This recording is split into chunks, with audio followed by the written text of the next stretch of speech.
여러분, 혹시 금지된 사랑에 빠져본 적 있나요? 절대 가져서는 안 될 감정인데 멈출 수 없었던 그런 순간 말이에요.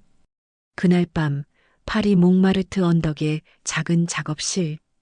창밖으로 에펠탑의 불빛이 반짝이는 가운데 35세의 재벌 총수 이서연은 자신도 믿을 수 없는 상황에 놓여 있었어요.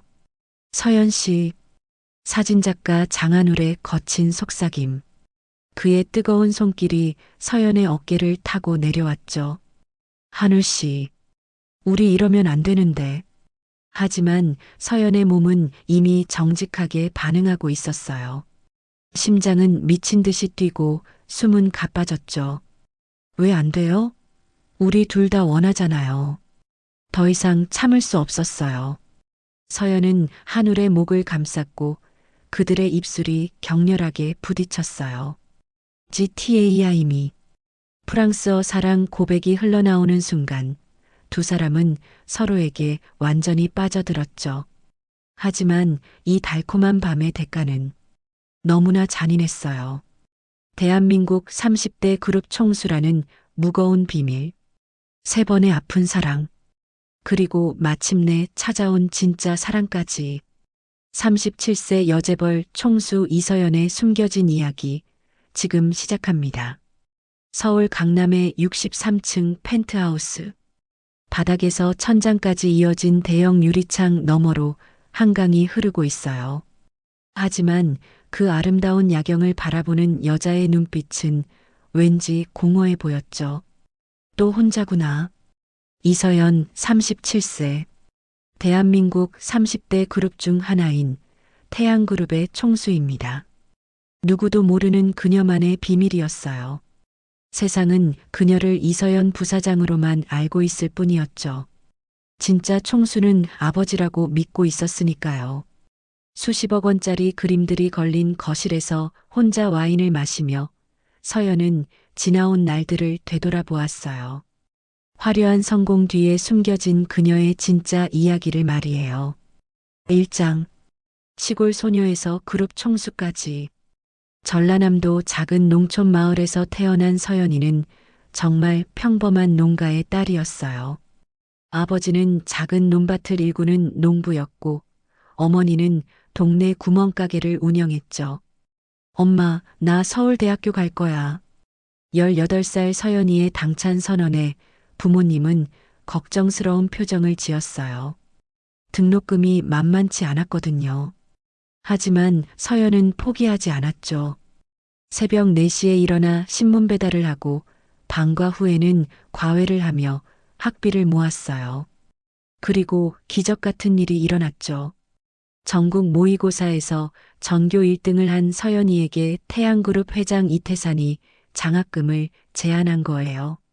내가 바로 그 똑똑한 아이구나. 이태산 회장과의 첫 만남. 그는 서연이의 당당한 눈빛을 보고는 무언가를 직감한 듯 했어요. 학비뿐만 아니라 생활비까지 지원해주겠다. 대신 졸업 후에는 우리 회사에서 일해야 한다. 그때 서연이는 몰랐어요. 이 제안이 그녀의 인생을 완전히 바꿔놓을 거라는 걸 말이에요. 대학교 4년 동안 서연은 최우등으로 경영학을 전공했어요. 그리고 졸업과 함께 태양그룹에 입사해 말 그대로 신화를 써내려갔죠. 5년 만에 부장, 10년 만에 임원, 그리고 15년 만에 부사장까지 올라선 거예요. 하지만 아무도 몰랐죠. 이태산 회장이 서연이를 딸로 입양했다는 것을, 그리고 그녀가 진짜 그룹의 후계자라는 것을. 서연아, 이제 내가 이 모든 걸 이끌어가야 한다. 이태산 회장이 심장마비로 갑자기 세상을 떠난 날 서연은 37세의 나이로 대한민국 최대 그룹 중 하나의 실질적 총수가 되었어요. 하지만 이 비밀은 아무도 알면 안 되었죠. 재벌가의 양녀라는 사실이 알려지면 모든 게 무너질 수 있었거든요. 2장. 서연이 30살이 되던 해 봄이었어요. 회사 일로 지쳐있던 그녀는 우연히 한강공원에서 산책을 하고 있었죠. 실례합니다. 혹시 사진 한 장 찍어주실 수 있나요? 뒤돌아보니 25살쯤 되어 보이는 청년이 환하게 웃고 있었어요. 김민수, 대학원생이라고 자신을 소개하는 그의 미소는 정말 순수해 보였어요. 여기 벚꽃이 정말 예쁘네요. 처음 보는 분인데 이런 부탁드려서 죄송해요. 서연은 그의 순수한 모습에 마음이 따뜻해졌어요. 언제부터인가 잊고 있던 감정이었죠. 괜찮아요. 저도 사진 한 장 찍어주세요. 그렇게 시작된 만남이 한 달 동안 계속되었어요. 매주 토요일 오후 한강공원에서 만나 산책하고 커피를 마시며 이야기를 나누었죠. 누나는 어떤 일을 하세요? 그냥 회사 다녀요. 서연은 자신의 정체를 숨길 수밖에 없었어요. 하지만 민수와 함께 있는 시간만큼은 정말 행복했죠. 어느 날 저녁 민수가 용기를 내어 서연의 손을 잡았어요. 누나, 누나가 좋아요. 서연의 심장이 빠르게 뛰기 시작했어요. 이런 설렘을 느끼는 게 얼마나 오래된 일인지. 민수야. 하지만 현실은 냉혹했어요. 서연의 휴대폰이 울렸고 회사의 긴급 상황 때문에 그 자리를 떠나야 했죠. 미안해. 갑자기 급한 일이 생겼어. 누나, 언제 다시 볼 수 있어요? 서연은 대답할 수 없었어요. 자신의 삶과 민수의 순수함이 어울릴 수 없다는 걸 알고 있었거든요. 그 후로 서연은 민수를 피했어요. 문자도 전화도 받지 않았죠. 사랑하기 시작했기 때문에 더 이상 상처 주고 싶지 않았어요. 3장 두 번째 인연. 33살이 된 서연은 하버드 대학교에서 열린 경영 세미나에 참석했어요. 글로벌 기업들의 CEO들과 석학들이 모인 자리였죠. 한국의 기업 문화에 대해 어떻게 생각하시나요? 질의응답 시간에 한 남자가 서연에게 질문을 던졌어요. 정우진, 하버드 경영대학원 교수였죠. 40대 초반의 그는 날카로운 지성과 품격 있는 외모를 가지고 있었어요. 가부장적 문화의 한계를 인정하면서도 그 안에서 피어나는 인간적 유대감은 서구 기업들이 배워야 할 부분이라고 생각합니다. 서연의 대답에 우진은 깊은 관심을 보였어요. 세미나가 끝난 후 그가 서연에게 다가왔죠. 혹시 저녁 시간이 되시면 커피 한 잔 어떠세요? 한국 기업에 대해 더 깊은 이야기를 나누고 싶습니다. 보스턴의 작은 카페에서 시작된 그들의 대화는 밤 늦게까지 이어졌어요. 당신은 정말 특별한 사람이군요. 한국에서 여성으로서 임원까지 오른다는 게 쉽지 않았을 텐데. 때로는 정말 힘들 때도 있어요. 서연은 처음으로 자신의 속마음을 털어놓을 수 있을 것 같았어요. 우진은 훌륭한 경청자였거든요. 그 후 6개월 동안 두 사람은 이메일과 영상통화로 깊은 대화를 나누었어요. 철학, 문학, 예술에 대한 이야기들. 서연은 우진과 함께할 때 지적으로 충만함을 느꼈죠. 서연 씨, 나는 당신에게서 단순한 비즈니스 파트너 이상의 감정을 느끼고 있어요. 그리고 시간이 지나 어느덧 12월이 되고 연말이 다가오고 있었어요. 그러던 크리스마스 이브 날 우진이 서울로 날아왔어요. 그들은 남산타워에서 야경을 바라보며 서로의 마음을 확인했죠. 그날 밤 저녁과 가볍게 와인을 마시고 우진의 호텔방으로 왔어요. 정말 괜찮은 거죠? 서연의 목소리는 떨리고 있었어요. 오랜만에 느끼는 한 남자에 대한 간절함이었죠. 서연 씨, 우진이 그녀의 얼굴을 부드럽게 어루만졌어요. 그들의 입술이 천천히 가까워졌고 달빛이 창문을 통해 스며드는 가운데 두 사람은 서로를 느꼈어요. 마치 오랫동안 목마른 사막에서 만난 오아시스처럼. 하지만 현실은 다시 그들을 갈라놓았어요. 우진은 미국으로 돌아가야 했고 서연은 한국에서 벗어날 수 없었죠. 장거리 연애. 우리에게 가능할까요? 서연, 당신이 원한다면 나는 한국으로 올 수도 있어요. 하지만 서연은 고개를 저었어요. 자신의 정체가 밝혀지면 우진에게도 피해가 갈 수 있었거든요. 우진 씨, 미안해요. 저는 당신이 생각하는 그런 단순한 사람이 아니에요. 우진 씨, 나중에 기회가 되면 다 말씀드릴게요. 이해해 주세요.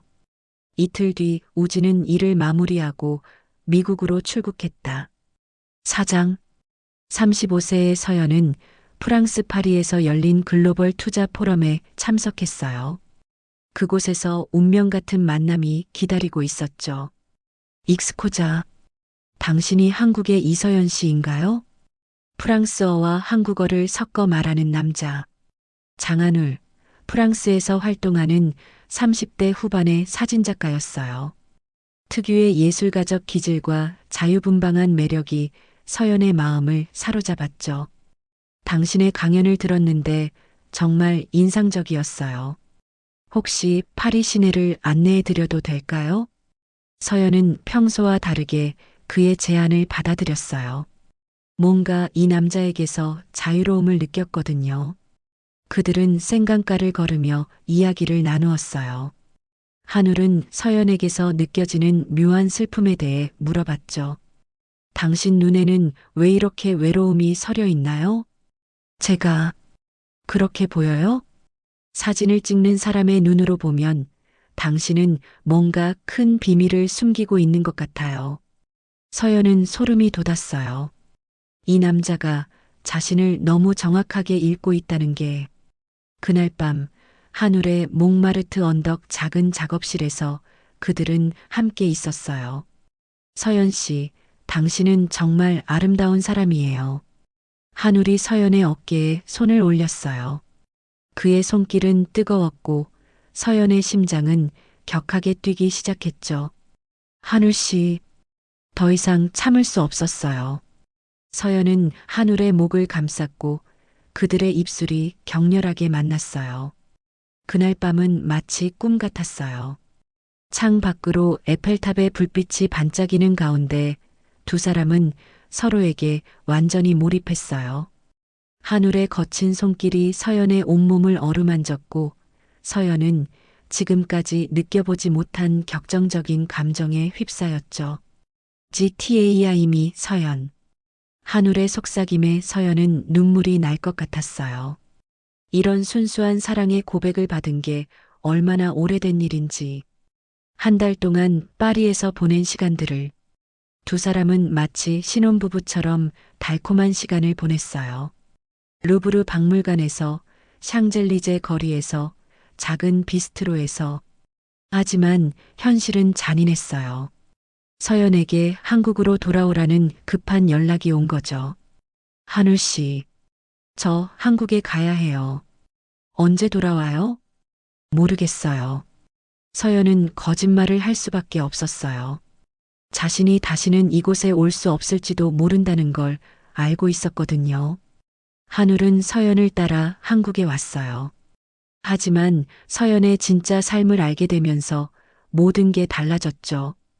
당신이 재벌이었던 거야? 우연히 서연의 회사 건물에서 그녀를 본 한울의 충격적인 표정. 서연은 더 이상 숨길 수 없었어요. 한울 씨, 설명할게요. 설명? 한 달 동안 나를 속인 거에 대한 설명이요? 한울은 배신감을 느꼈어요. 자유롭고 순수한 사랑이라고 믿었던 것이 거짓이었다고 생각한 거죠. 나는 진짜 당신을 사랑했는데 당신에게 나는 그냥 재미있는 일탈이었던 거네. 아니야, 한울 씨. 정말 그게 아니에요. 하지만 이미 늦었어요. 한울은 파리로 돌아갔고 서연은 또다시 혼자가 되었죠. 5장. 진짜 사랑. 37세가 된 지금 서연은 더 이상 사랑을 기대하지 않았어요. 세 번의 아픈 이별이 그녀에게 준 교훈은 명확했거든요. 자신 같은 사람은 진짜 사랑을 할 수 없다는 것. 하지만 운명은 참 묘한 법이에요. 죄송합니다. 제가 너무 서둘러서 그만. 작은 서점에서 책을 고르다가 부딪힌 남자. 강민철, 45세의 소설가였어요. 그는 서연이 떨어뜨린 책을 주우며 미안하다는 표정을 지었죠. 괜찮아요. 오히려 제가. 혹시 이 책 읽어보셨어요? 정말 좋은 책이에요. 민철이 서연에게 건넨 것은 사랑의 기술이라는 에리히 프롬의 책이었어요. 사랑도 기술인가요? 네, 그렇다고 생각해요. 그냥 감정이 아니라 배우고 연습해야 하는. 서연은 이 남자의 깊은 눈빛에서 뭔가 다른 걸 느꼈어요. 앞선 남자들과는 확연히 다른 성숙함과 안정감. 혹시 커피 한 잔 하실래요? 서연이 먼저 제안한 게 자신도 놀라웠어요. 평소에 그녀라면 절대 하지 않았을 행동이었죠. 작은 카페에서 시작된 대화는 자연스럽게 이어졌어요. 민철은 소설가답게 사람을 깊이 있게 바라보는 눈이 있었고, 서연은 그 앞에서 왠지 진짜 자신이 될 수 있을 것 같았어요. 당신은 뭔가 깊은 상처가 있어 보여요. 어떻게 알았어요? 글을 쓰다 보면 사람을 읽게 되거든요. 당신 눈에는 사랑에 대한 갈증과 동시에 두려움이 보여요. 서연은 가슴이 뜨거워졌어요. 이 남자는 자신을 이해하고 있었거든요. 그 후로 두 사람은 매주 만났어요.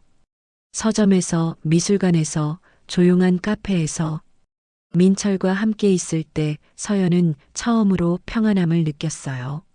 민철 씨, 저는 복잡한 사람이에요. 누가 단순한가요? 복잡하니까 더 흥미롭죠. 어느 비 오는 금요일 저녁, 민철의 작은 서재에서 민철이 사랑의 감정을 보인다. 서연 씨, 저는 당신을 사랑하고 있어요. 민철의 고백은 담담했지만 진실했어요. 서연의 눈에 눈물이 맺혔죠. 민철 씨, 저도 울지 마세요. 사랑은 아름다운 거잖아요. 민철이 서연의 눈물을 닦아주며 부드럽게 말했어요. 그리고 그들의 입술이 만났죠. 이번에는 달랐어요. 격정적이지도 계산적이지도 않았어요. 그냥 자연스럽고 따뜻했죠. 정말 괜찮은 거죠? 서연 씨, 우리는 서두를 필요 없어요. 천천히. 그날 밤 두 사람은 진짜 사랑이 뭔지 알게 되었어요. 서로의 영혼을 어루만지는 그런 깊은 교감.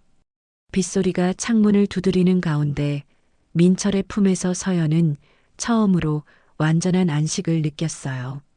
민철 씨, 네, 행복해요. 정말로. 3개월이 흘렀어요. 서연은 민철과 함께 있을 때만큼은 진짜 자신이 될 수 있었어요. 하지만 아직도 자신의 정체는 숨기고 있었죠. 6장. 서연 씨, 오늘 제가 취재하고 있는 기사 때문에 태양그룹에 갔다가 정말 신기한 걸 봤어요. 어느 날 저녁 민철이 평소와 다른 표정으로 말했어요. 네, 무슨 신기한 걸요? 서연의 가슴이 쿵 내려앉았어요. 설마, 태양그룹 이서연 부사장이라는 분이 있더라고요. 이름도 같고, 나이도 비슷하고, 정말 우연의 일치겠죠? 서연은 아무 말도 할 수 없었어요. 드디어 들킬 때가 온 건가? 그런데, 정말 놀라운 건 그분이 당신과 너무 닮았다는 거예요. 민철이 스마트폰을 꺼내 보여준 기사 사진. 그 속에는 정장을 입고 회의실에서 발표하는 서연의 모습이 있었어요. 이건 서연 씨. 설마. 민철의 눈이 점점 커졌어요. 그리고 모든 퍼즐 조각들이 맞춰지기 시작했죠. 당신이 항상 비싼 옷을 입고 있다는 것, 시간이 불규칙하다는 것, 가끔 정말 중요한 전화를 받는다는 것. 민철 씨. 서연은 아무 말도 할 수가 없었다. 당신이 정말 태양그룹 부사장이에요? 서연은 더 이상 숨길 수 없었어요. 고개를 끄덕였죠. 네, 맞아요.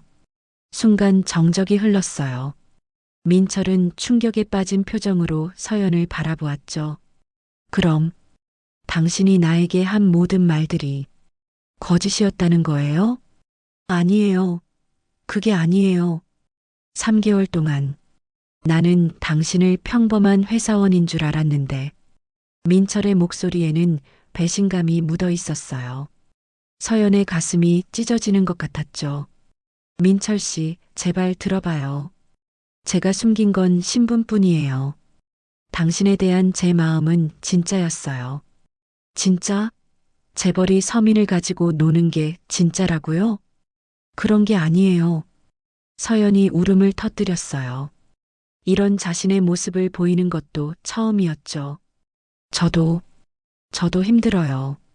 정체를 숨기고 사는 게 얼마나 외로운지 알아요? 당신하고만 있을 때 진짜 저였어요. 민철은 복잡한 표정으로 서연을 바라보았어요. 화나면서도 그녀의 눈물이 진짜라는 걸 알 수 있었거든요. 서연 씨. 아니, 부사장님. 서연이 머리를 저으며 말한다. 제발 그렇게 부르지 마세요. 그럼 뭐라고 불러야 해요? 당신이 누군지도 모르겠단 말이에요. 서연은 무너져 내렸어요. 사랑하는 사람에게서 이런 차가운 시선을 받는 게 이렇게 아픈 건지 처음 알았어요. 시간을 좀 주세요. 제가 설명할게요. 설명? 3개월 동안 나를 속인 것에 대한 설명이요? 민철이 자리에서 일어나면서 말한다. 저는 조금 생각할 시간이 필요해요. 문이 닫히는 소리와 함께 서연은 혼자가 되었어요. 또다시 혼자가 7장 사랑의 완성. 일주일이 지났어요. 민철에게서 아무 연락이 없었죠. 서연은 그 어느 때보다 절망감에 빠져 있었어요. 이번에도 끝인 건가? 63층 펜트하우스에서 혼자 와인을 마시며 서연은 자신의 운명을 받아들이려고 했어요. 어쩌면 자신 같은 사람은 진정한 사랑을 할 수 없는 건지도 모른다고. 그때 초인종이 울렸어요. 누구세요? 저예요. 민철이에요. 서연의 심장이 뛰기 시작했어요. 문을 열자 비에 젖은 민철이 서 있었죠. 들어와요. 거실에서 마주 앉은 두 사람. 민철이 먼저 입을 열었어요. 일주일 동안 정말 많은 생각을 했어요. 서연은 숨을 죽이고 그의 말을 기다렸어요. 처음에는 정말 화가 났어요. 배신당했다는 생각도 들었고요. 하지만 민철이 서연의 눈을 똑바로 바라보았어요. 당신이 제게 보여준 모든 감정들이 거짓일 수는 없더라고요. 그 눈물, 그 웃음, 그 떨림. 모든 게 진짜였어요. 서연의 눈에 다시 눈물이 맺혔어요. 민철 씨, 그리고 깨달았어요. 당신이 얼마나 외로웠을지를, 그 무거운 비밀을 혼자 짊어지고 살아가는 게 얼마나 힘들었을지를. 민철이 서연에게 다가와 그녀의 손을 잡았어요. 서연 씨, 저는 당신의 신분이 뭐든 상관없어요. 저는 그냥 서연 씨를 사랑해요. 정말, 정말이에요? 네. 다만 한 가지만 약속해 주세요. 뭐든지요. 이제부터는 저한테 거짓말하지 마세요. 어떤 비밀이든 함께 나눠요. 서연은 민철의 품에 안겼어요. 마침내 자신을 있는 그대로 받아주는 사람을 만난 거예요. 민철 씨, 사실 저는, 네. 서연이 말을 하려다 잠시 한숨을 쉬며 말한다. 전 사실 태양그룹의 총수예요. 부사장이 아니라. 민철이 깜짝 놀란 표정을 지었어요. 총수라고요? 네. 아무도 모르는 비밀이에요. 겉으로는 아버지가 회장으로 알려져 있지만 실제로는 제가 모든 걸 운영하고 있어요. 그럼 당신이 대한민국에서 가장 영향력 있는 사람 중 하나라는 거네요? 서연이 고개를 끄덕였어요. 무섭지 않아요? 이런 저와 함께 하는 게 민철은 웃으며 서연의 뺨에 키스했어요. 무섭긴요. 더 사랑스러운걸요. 그날 밤 두 사람은 진짜 서로를 알게 되었어요. 더 이상 숨길 것도 거짓말할 것도 없었죠. 서연 씨, 네, 저와 결혼해 주세요. 갑작스러운 프로포즈에 서연은 깜짝 놀랐어요. 정말이요? 괜찮아요? 저 같은 사람과? 민철이 고개를 가볍게 끄덕이며 말한다. 당신 같은 사람이어서 더 좋아요. 강하면서도 여린, 성공했으면서도 순수한. 민철이 서연을 침실로 이끌었어요. 이번에는 그 어떤 거짓도 숨김도 없이. 사랑해요, 서연 씨. 저도 정말 사랑해요.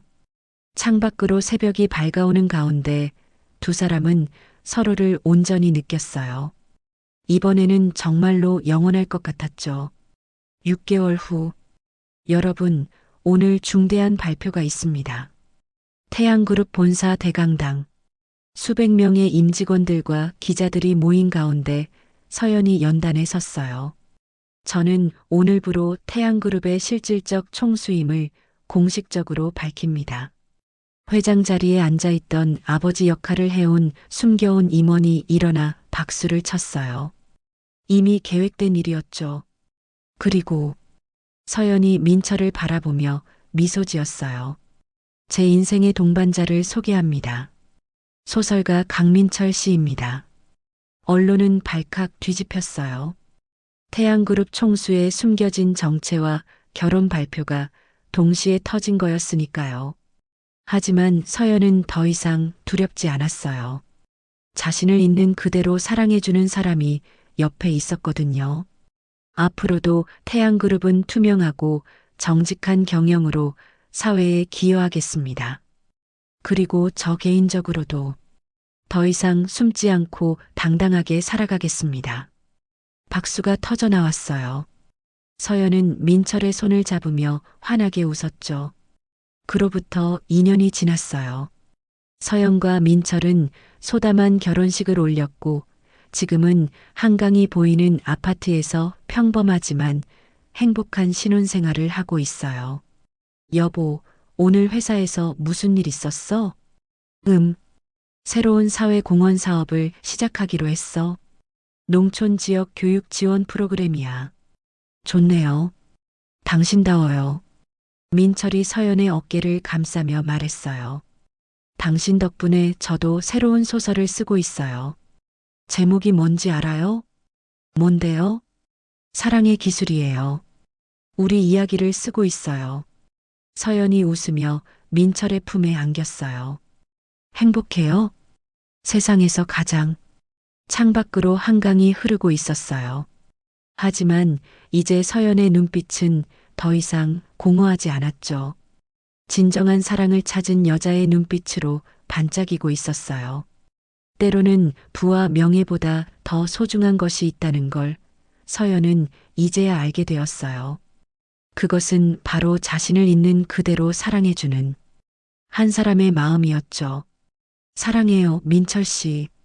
저도 사랑해요, 우리 총수님. 총수님이라고 부르지 마세요. 서연이 민철의 가슴을 톡톡 치며 웃었어요. 그럼 뭐라고 불러줄까요? 그냥 서연이라고. 네, 이제 그녀는 더 이상 재벌 총수도 완벽한 커리어 우먼도 아니었어요. 그냥 사랑받는 한 여자 서연이었죠. 그리고 그것으로 충분했어요. 1년 후, 여보, 나 임신했어요. 서연의 환한 목소리가 집안에 울려 퍼졌어요. 민철은 원고지를 떨어뜨리며 벌떡 일어났죠. 정말요? 진짜로요? 네, 병원에서 확인했어요. 8주 됐대요. 민철이 서연을 번쩍 들어 올렸어요. 둘 다 눈물을 흘리며 웃고 있었죠. 우리 아이, 우리에게 아이가 생겼다니. 이제 정말 가족이 되는 거네요. 그날 밤 두 사람은 아기 방을 어떻게 꾸밀지, 이름은 뭐라고 지을지 새벽까지 이야기했어요. 아들이면 민서, 딸이면 서민이 어때요? 좋아요. 둘 다 우리 이름이 들어가니까. 8개월 후 출산. 으아, 힘내세요, 서연 씨. 분만실에서 서연이 진통을 겪고 있었어요. 민철은 그녀의 손을 꽉 잡고 함께 호흡을 맞췄죠. 조금만 더. 머리가 보여요. 의사의 격려 속에서 마침내. 으앙. 아기의 첫 울음소리가 분만실에 울려 퍼졌어요. 딸입니다. 건강한 여자아이예요. 서연은 눈물을 흘리며 아기를 받아 안았어요. 작고 소중한 생명이 자신의 품에 안겨 있다니. 서민아, 엄마야. 사랑해. 민철도 감격의 눈물을 흘리며 아내와 딸을 바라보았어요. 우리 공주, 정말 예쁘네요. 3년 후, 행복한 일상, 따뜻하고 포근한 가정의 분위기로. 엄마, 아빠, 놀아줘. 3살이 된 서민이가 거실에서 뛰어다니고 있어요. 서연은 회사 일을 마치고 집에 와서 딸과 함께 블록놀이를 하고 있었죠. 서민아, 이것 봐. 엄마가 높은 탑을 만들어줄게. 우와, 높다. 민철은 부엌에서 저녁을 준비하고 있었어요. 요리 실력이 늘어서 이제는 웬만한 요리는 다 할 수 있게 되었죠. 여보, 오늘 회사에서 좋은 일 있었어요? 응, 새로운 육아휴직 제도를 도입하기로 했어요. 우리 서민이 덕분에 육아하는 직장맘들의 마음을 알게 됐거든요. 역시 우리 총수님은 다르네요. 총수님 소리 그만해요. 서연이 웃으며 딸을 안고 민철에게 다가갔어요. 서민아, 아빠한테 뽀뽀해줘. 쪽? 아이의 순수한 뽀뽀에 민철의 얼굴이 환해졌어요. 갈등의 시작. 4년 후. 하지만 모든 행복이 영원할 수는 없나 봐요. 서민이가 7살이 되던 해 예상치 못한 문제가 생겼어요. 서연, 우리 대화 좀 할까? 어느 날 저녁 민철의 표정이 심각해 보였어요. 왜요? 무슨 일이에요? 저 요즘 생각이 많아요. 서연의 가슴이 덜컥 내려앉았어요. 무슨 생각을요? 제가 너무 나약한 남편인 것 같아요. 갑자기 무슨 소리예요? 민철이 한숨을 쉬었어요. 당신은 대한민국 최고의 기업을 이끄는 총수인데 저는 그냥 소설이나 쓰는 남자잖아요. 민철 씨, 아이 학부모 모임에 가면 다른 아빠들은 다들 의사, 변호사, 사업가인데 저만 소설가예요. 서연은 민철의 손을 잡았어요. 당신이 소설가여서 좋은데요. 서민이도 아빠가 책 쓰는 걸 자랑스러워해요. 하지만 현실적으로 생각해 보세요. 제가 이 가정에 기여하는 게 뭐가 있나요? 서연은 당황했어요. 민철이 이런 생각을 하고 있었다니. 당신이 없으면 우리 가정이 성립되지 않아요. 당신이 있어야 저도 서민이도 행복해요. 하지만 민철의 마음속 깊은 열등감은 쉽게 사라지지 않았어요.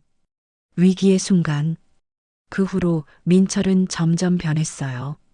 집에서도 말이 없어지고 서연이 회사 이야기를 하면 시큰둥한 반응을 보였죠. 여보, 오늘 새로운 프로젝트 제안이 들어왔는데. 그래요. 좋겠네요. 관심 없어요? 제가 뭘 알겠어요. 저는 그냥 소설이나 쓰는 사람인데. 서연은 답답했어요. 어떻게 해야 민철의 마음을 돌릴 수 있을지 모르겠었거든요. 더 심각한 건 서민이가 이런 분위기를 느끼기 시작했다는 거예요.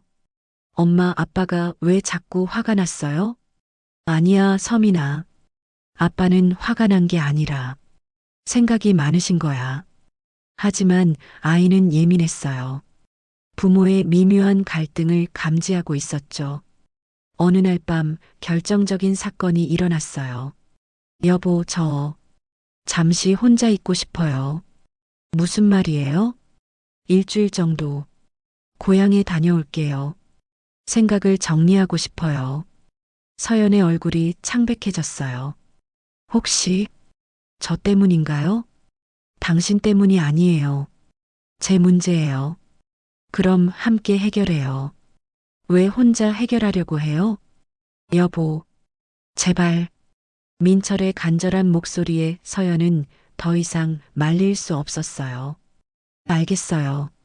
하지만 꼭 돌아와요. 네. 7일간의 기다림. 민철이 떠난 후 일주일. 서연에게는 너무나 긴 시간이었어요. 엄마, 아빠 언제 와요? 곧, 곧 오실 거야. 서연은 서민이를 재우고 혼자 거실에 앉아 민철이 보낸 소설 원고를 읽고 있었어요. 사랑의 기술. 제목을 보자마자 눈물이 났어요. 민철이 그들의 결혼 생활과 서민이의 탄생에 대해 쓴 소설이었거든요. 그녀는 성공한 사업가였지만 그와 함께 있을 때만은 그냥 평범한 한 여자가 될 수 있었다. 그리고 그것이 그녀에게는 가장 소중한 선물이었다. 서연은 울음을 터뜨렸어요.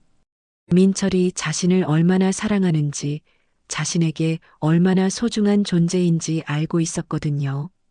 재회와 화해. 일주일 후 민철이 돌아왔어요. 하지만 예전과는 다른 표정이었죠. 더 성숙해 보였고 결심이 선 듯했어요. 여보, 미안해요. 괜찮아요. 돌아와서 다행이에요. 일주일 동안 정말 많은 생각을 했어요. 민철이 서연의 손을 잡았어요. 제가 너무 어리석었어요. 당신의 성공을 제 열등감의 이유로 만들었으니까요. 민철 씨, 깨달았어요. 당신이 성공한 이유가 뭔지. 뭔데요? 당신은 자신이 가진 걸 다른 사람과 나누려고 하거든요. 그게 진짜 리더십이에요. 민철이 서연의 뺨을 부드럽게 어루만졌어요.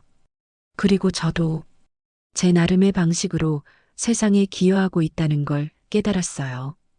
제 소설을 읽고 위로받는 사람들이 있으니까요. 당연하죠. 당신의 글은 정말 아름다워요. 앞으로는 당신의 성공을 제 자랑으로 생각할게요.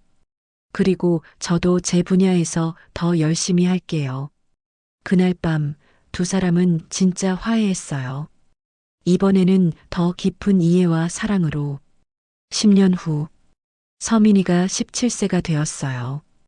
이제 엄마 아빠보다 키가 큰 아름다운 소녀로 자랐죠. 엄마, 저 대학교에서 경영학 전공하고 싶어요. 정말? 엄마 회사에 들어오고 싶은 거야? 아니요. 제가 하고 싶은 사업이 있어요. 서민이의 당찬 모습에 서연은 자신의 어린 시절이 떠올랐어요. 어떤 사업인데? 사회적 기업이요. 소외계층을 위한 교육 사업을 하고 싶어요. 민철이 딸의 머리를 쓰다듬었어요. 우리 딸 정말 훌륭하게 자랐네. 아빠처럼 글쓰기도 잘하고 엄마처럼 사업 마인드도 있으니까요. 서연은 가슴이 뿌듯했어요. 딸이 자신들의 좋은 점을 모두 물려받은 것 같아서요. 또 다른 위기. 15년 후. 하지만 인생에는 예상치 못한 시련이 또 찾아오는 법이에요. 서연이 52세가 되던 해 건강검진에서 충격적인 결과가 나왔어요. 회장님, 유방암 2기로 진단됩니다. 의사의 말에 서연은 머릿속이 하얗게 변했어요. 수술과 항암 치료가 필요합니다. 하지만 조기 발견이라 충분히 치료 가능합니다. 집에 돌아가서 민철과 서민이에게 말하는 게 가장 힘들었어요. 여보, 저 암에 걸렸어요. 민철의 얼굴이 창백해졌어요. 무슨 소리예요? 농담이죠? 유방암 2기래요. 수술해야 해요. 그 순간 민철은 서연을 꽉 안아주었어요. 괜찮아요. 우리가 함께 이겨낼 거예요.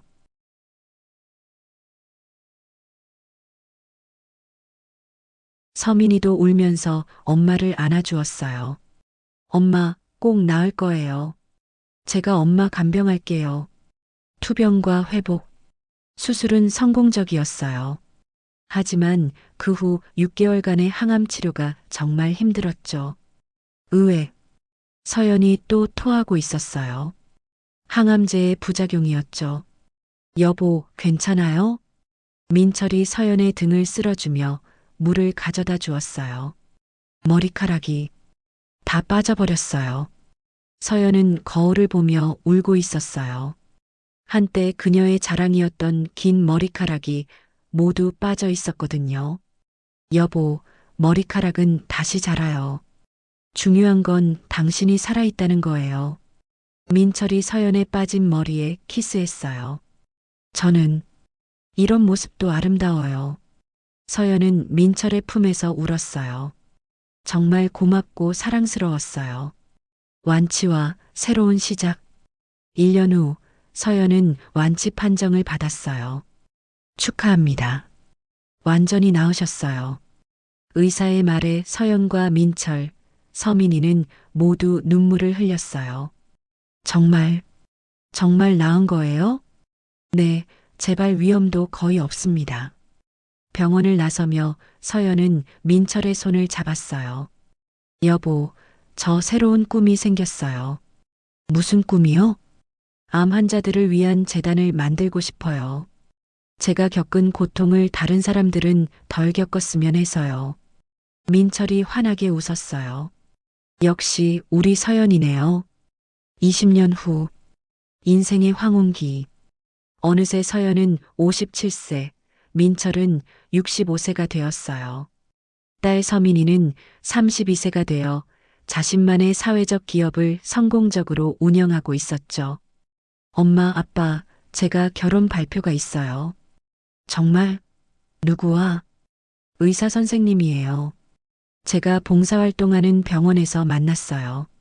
서연과 민철은 서로를 바라보며 웃었어요. 우리 딸도 이제 자기 인생을 찾았구나. 네, 정말 좋은 분이에요. 엄마 아빠처럼 서로 아끼는 사이가 되고 싶어요. 서민이의 결혼식. 서민이의 결혼식 날. 서연은 딸의 웨딩드레스를 입혀주며 감회가 새로웠어요. 서민아, 정말 예쁘다. 엄마, 저 엄마처럼 현명한 아내가 될 수 있을까요? 넌 이미 충분히 훌륭해. 그냥 너다운 모습으로 살면 돼. 결혼식장에서 민철이 딸과 함께 입장하는 모습을 보며 서연은 눈물을 흘렸어요. 저 작은 아이가 어느새 옆에 앉은 민철의 어머니가 서연의 손을 잡아주었어요. 서연아, 정말 잘 키웠구나. 어머니 덕분이에요. 신랑과 신부가 서로 사랑을 약속하는 모습을 보며 서연은 자신과 민철의 결혼식이 떠올랐어요. 손자의 탄생. 2년 후 서민이가 아들을 낳았어요. 할머니, 할아버지, 손자예요. 병원에서 갓 태어난 아기를 본 순간 서연과 민철은 또다시 눈물을 흘렸어요. 우리가 할머니, 할아버지가 되었네요. 정말 신기해요. 아기의 작은 손가락이 서연의 손가락을 꽉 잡았어요. 민준아, 할머니야. 건강하게 자라렴. 인생의 마지막 여행. 서연이 60세가 되던 해 두 사람은 특별한 여행을 계획했어요. 여보, 우리 세계 일주 해요. 갑자기 왜요? 인생이 얼마 남지 않았잖아요. 못 가본 곳들 다 가보고 싶어요. 그들은 6개월간 세계 각지를 여행했어요. 파리에서는 하늘과의 추억을 되살렸고 보스턴에서는 우진 교수를 만나기도 했어요. 여보, 정말 행복해 보이네요. 네, 정말 행복해요. 부럽습니다. 진정한 사랑을 찾으셨네요. 마지막으로 서연의 고향 전라남도를 방문했어요. 여기가 제가 태어난 집이에요. 낡은 시골집 앞에서 서연은 감회에 젖었어요. 이 작은 집에서 시작해서 여기까지 왔네요. 여보, 당신은 정말 대단한 사람이에요. 황혼의 사랑. 지금 서연은 65세, 민철은 73세가 되었어요. 손자 민준이는 5세가 되어 할머니, 할아버지와 즐거운 시간을 보내고 있어요. 할머니는 왜 이렇게 예뻐요? 민준이가 그렇게 보는구나. 할아버지도 멋있어요. 민철이 손자를 안아 올리며 웃었어요. 우리 민준이가 제일 멋있어. 저녁 무렵 손자를 딸에게 맡기고 두 사람은 한강공원을 산책했어요. 처음 만났던 그 장소였죠. 여보, 우리 처음 여기서 만났죠? 아니에요. 처음에는 서점에서 만났잖아요. 아, 맞다. 서연이 웃으며 민철의 팔짱을 꼈어요. 그런데 후회하지 않아요? 저 같은 복잡한 여자와 결혼한 거 후회요? 매일매일이 축복이었는데요. 민철이 서연을 바라보며 진심으로 말했어요. 당신과 함께한 30년이 제 인생에서 가장 아름다운 시간이었어요. 저도요. 당신 때문에 진짜 사랑이 뭔지 알게 되었어요. 두 사람은 한강을 바라보며 서로의 손을 꽉 잡았어요. 에필로그. 영원한 사랑. 마지막 인사처럼 따뜻하고 감동적으로. 서연이 70세가 되던 해 민철이 먼저 세상을 떠났어요. 평안한 잠 속에서 고통 없이 여보, 먼저 가서 미안해요. 임종을 지키던 서연이 민철의 손을 잡고 속삭였어요. 괜찮아요. 당신이 준 사랑으로 충분히 행복했어요. 민철의 장례식에서 서연은 그가 쓴 마지막 소설을 낭독했어요. 사랑은 끝나는 것이 아니다. 사랑한 사람의 마음 속에서 영원히 살아간다. 5년 후 75세가 된 서연은 최고급 시니어 센터에서 평안한 나날을 보내고 있어요. 서민이와 손자 민준이가 자주 찾아와 주고 있거든요. 할머니, 할아버지 보고 싶어요? 응, 많이 보고 싶어. 하지만 괜찮아. 할아버지는 할머니 마음속에 살고 있거든. 어느 조용한 저녁, 서연은 민철이 쓴 소설들을 다시 읽고 있었어요. 여보, 정말 고마웠어요. 당신 덕분에 제 인생이 완성되었어요. 창밖으로 석양이 지고 있었어요. 서연은 평안한 미소를 지으며 눈을 감았어요. 사랑이란 무엇일까요? 서연의 이야기를 들어보니 사랑은 완벽한 사람을 만나는 것이 아니라 불완전한 서로를 완벽하게 받아들이는 것인 것 같아요. 부와 명예, 성공과 실패, 인생에는 정말 많은 것들이 있지만 결국 우리가 기억하는 것은 사랑받았던 순간들이죠. 서연은 재벌 총수였지만 그녀를 행복하게 만든 건 권력이 아니라 민철의 사랑이었어요. 그리고 그 사랑이 서민이로, 민준이로 이어져 가고 있죠. 우리 모두에게도 그런 사랑이 있기를 바래요. 자신을 있는 그대로 받아들여주는 사람, 함께 늙어가고 싶은 사람. 그런 사람을 만나면 용기를 내어 진짜 자신을 보여주세요. 서연처럼 말이에요. 사랑은 그렇게 시작되고 그렇게 완성되는 거니까요. 사랑하는 모든 분들께 오늘도 사랑받고 계신가요? 그렇다면 정말 행복한 일이에요. 그 사랑을 소중히 여기세요. 그리고 아직 사랑을 찾지 못한 분들께는 포기하지 마세요. 서연처럼 언젠가는 운명 같은 사랑이 찾아올 거예요. 오늘 서연의 이야기가 여러분 마음에 작은 위로가 되었다면 구독 버튼을 눌러주세요. 그리고 좋아요 한번 눌러주시면 정말 큰 힘이 됩니다. 댓글로 여러분만의 사랑 이야기도 들려주세요. 어떤 이야기든 소중하거든요. 다음에는 또 어떤 설레는 이야기로 찾아뵐까요? 이것으로 재벌 총수의 사랑 이야기를 마칩니다. 끝까지 들어주셔서 정말 감사합니다. 오늘도 행복한 하루 보내세요.